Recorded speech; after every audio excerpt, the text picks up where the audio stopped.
Las buenas hadas. Autora Julia de Asensi. La pobre Micaela se había quedado viuda siendo muy joven y con escasísimos recursos. Gracias a la caridad de una vecina que cuidaba a su hijo único de 4 años, había podido ponerse a servir.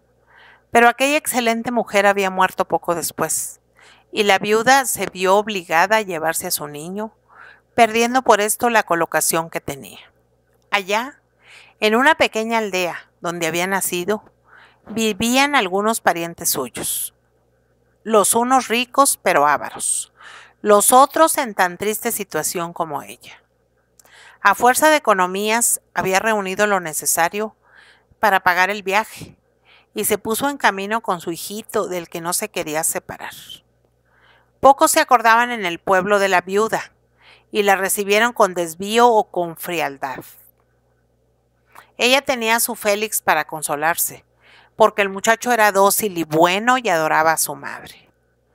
La pobre mujer alquiló un cuarto muy pequeño, con 2 habitaciones únicamente, y se dedicó a coser y a planchar, reuniendo una parroquia muy reducida, aunque trabajaba bien y se hacía pagar poco, mucho menos que las otras costureras y planchadoras del lugar.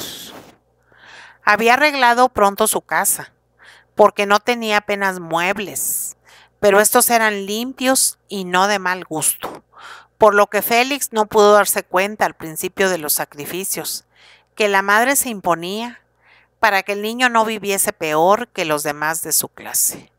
No iba a la escuela, pero tampoco bajaba a jugar a la calle, viendo esta desde su ventana adornada con unas cortinas de percal, 2 tiestos con claveles el uno y geranios el otro, y una jaula con un pájaro. Félix quería mucho aquel jilguero que, sabiendo su afición a los pájaros, le había llevado un día a su madre. Estaba encerrado en una pobre jaula, que el inquilino que había ocupado antes que ellos el modesto cuartito había dejado abandonada. Era de madera y alambre, muy tosca, muy vieja y muy sucia. Pero al muchacho, que no había tenido nada mejor, le parecía buena. La dificultad principal para el niño era el dar de comer al pajarito, por la imposibilidad con que se hallaba de comprarle cañamones o alpiste. Le mantenía con miguitas de pan, no siempre tierno, y unas hojas de escarola que pedía de vez en cuando a una verdulera parienta suya. El jilguero conocía bien a su dueño y le saludaba con su alegre canto, más melodioso desde que tenía por vecinos a 2 canarios. La casa que había enfrente de la que habitaba Micaela era un pequeño edificio bastante antiguo, de severa fachada. Anchos balcones en el piso principal, ventanas en el segundo y en el bajo, y en el centro de este una gran puerta con marco de piedra y sobre ella un escudo de armas.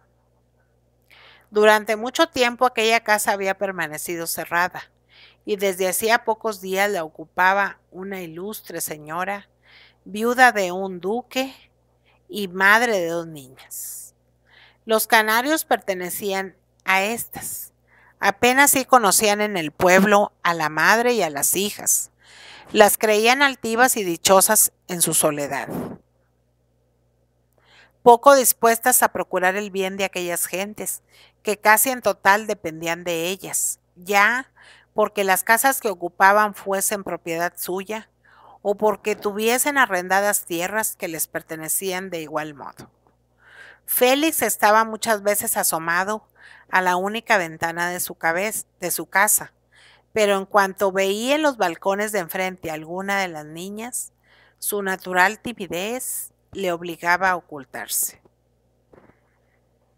Llegó una temporada muy mala para la pobre Micaela, que no encontró trabajo, y la infeliz tuvo que pedir limosna para mantenerse ella y dar de comer a su hijo.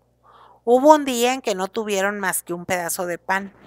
La madre dio la mayor parte de él al niño, que la comió con avidez. Pero aún no lo había comido todo cuando Félix se acordó de su jilguero. El pobre pajarito no había tomado nada desde la víspera, y al muchacho le parecía más triste aquella tarde el canto de su pájaro. ¿Tendrá bastante con esta amiga hasta mañana?, se preguntó. No le dio más que la mitad de lo que le había destinado, y se comió el resto, porque él también tenía mucha hambre.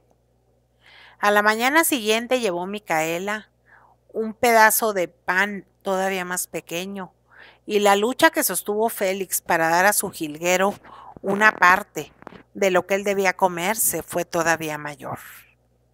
Madre, dijo, y sus ojos se llenaron de lágrimas, mi jilguero está triste y se me va a morir. Sí, niño mío, contestó Micaela, pero él encontrará alimento mejor que tú. Déjala en libertad. Que en el campo no falta nunca algo que mantiene a los pájaros. Hay frutas maduras, hay granos de trigo, hay insectos. Pero yo no veré más a mi jilguero que se olvidará de mí. Si prefieres que se muera de hambre. Aquel día dieron a Micaela un plato de patatas guisadas que ella y su hijo comieron, pero el pájaro no las quiso probar. Al llegar la tarde, Félix se asomó llevando en la mano la jaula que encerraba al jilguero. Le sacó, le dio muchos besos, le puso con cuidado en la ventana, y sin ver lo que el pájaro hacía, porque el llanto obscurecía su vista, se metió precipitadamente en su cuarto, sintiendo la primera pena para la que no hallaba consuelo. Cuando se calmó un tanto, volvió a asomarse, y vio que el jilguero había desaparecido.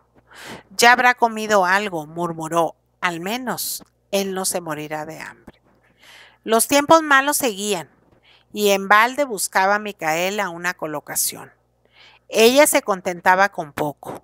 Si tuviese 2 o 3 duros, habría podido comprar cintas, hilos, botones y otros objetos para venderlos en el pueblo y sus alrededores. Todo era empezar, y no dudaba que lograría reunir una buena parroquia, porque le bastaría una pequeña ganancia. Sus parientes no quisieron prestarle aquella insignificante cantidad por temor de que no se la devolviera.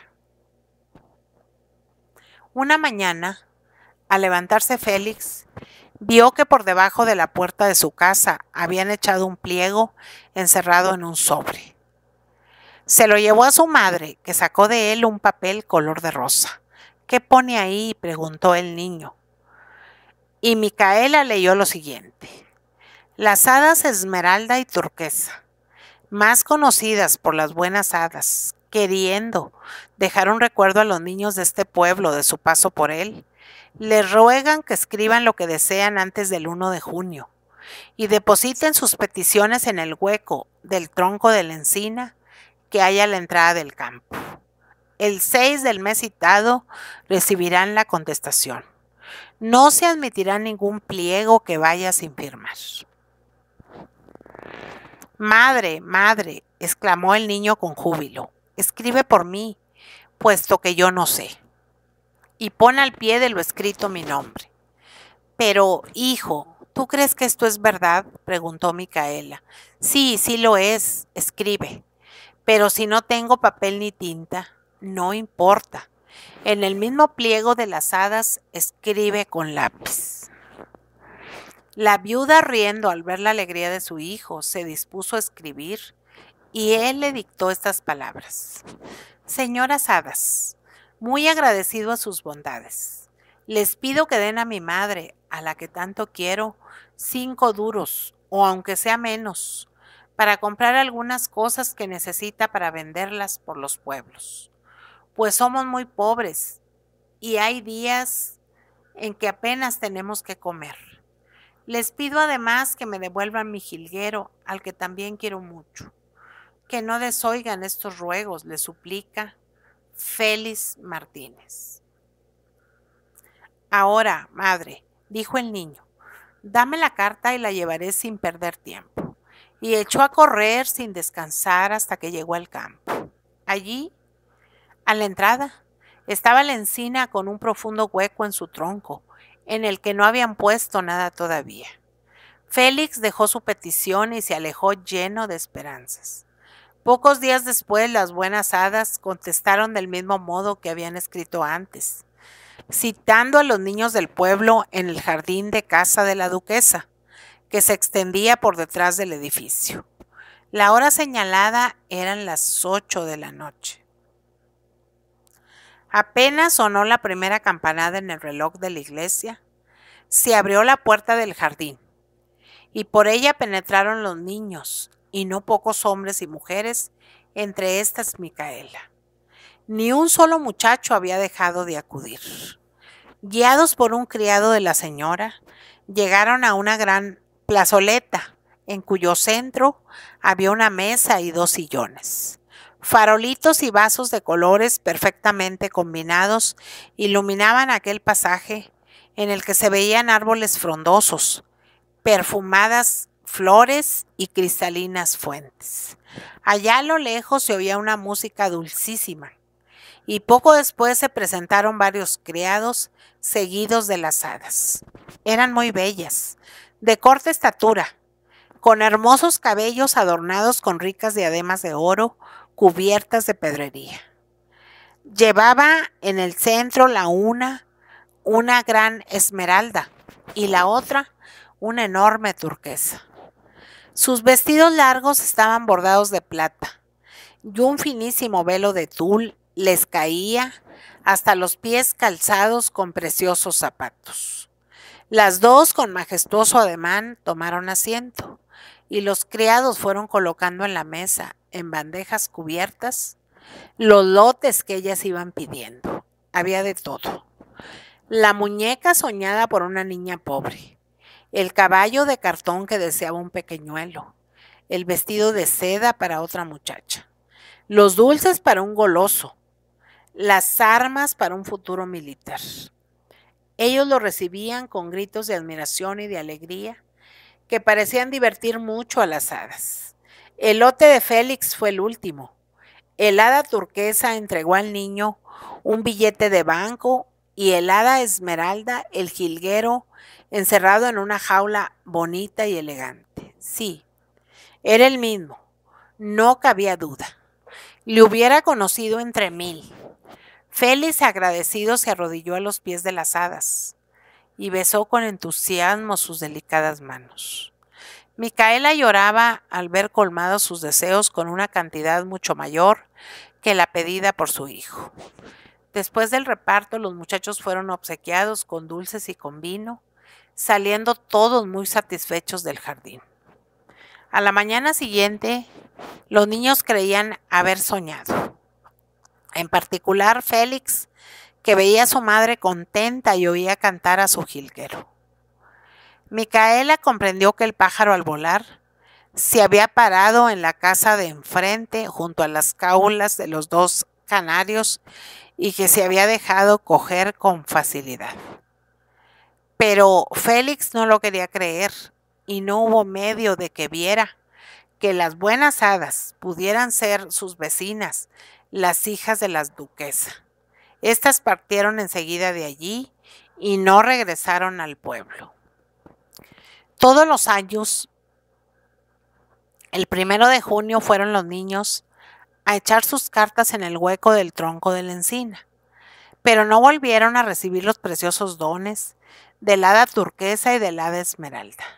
En cambio, el administrador de la buena señora y de sus hijas siguió cobrando muy barato los alquileres de las casas y de las tierras que habían arrendado, y por orden de sus amas, fundó una escuela en la que los niños, terminada la primera enseñanza, podían aprender un oficio.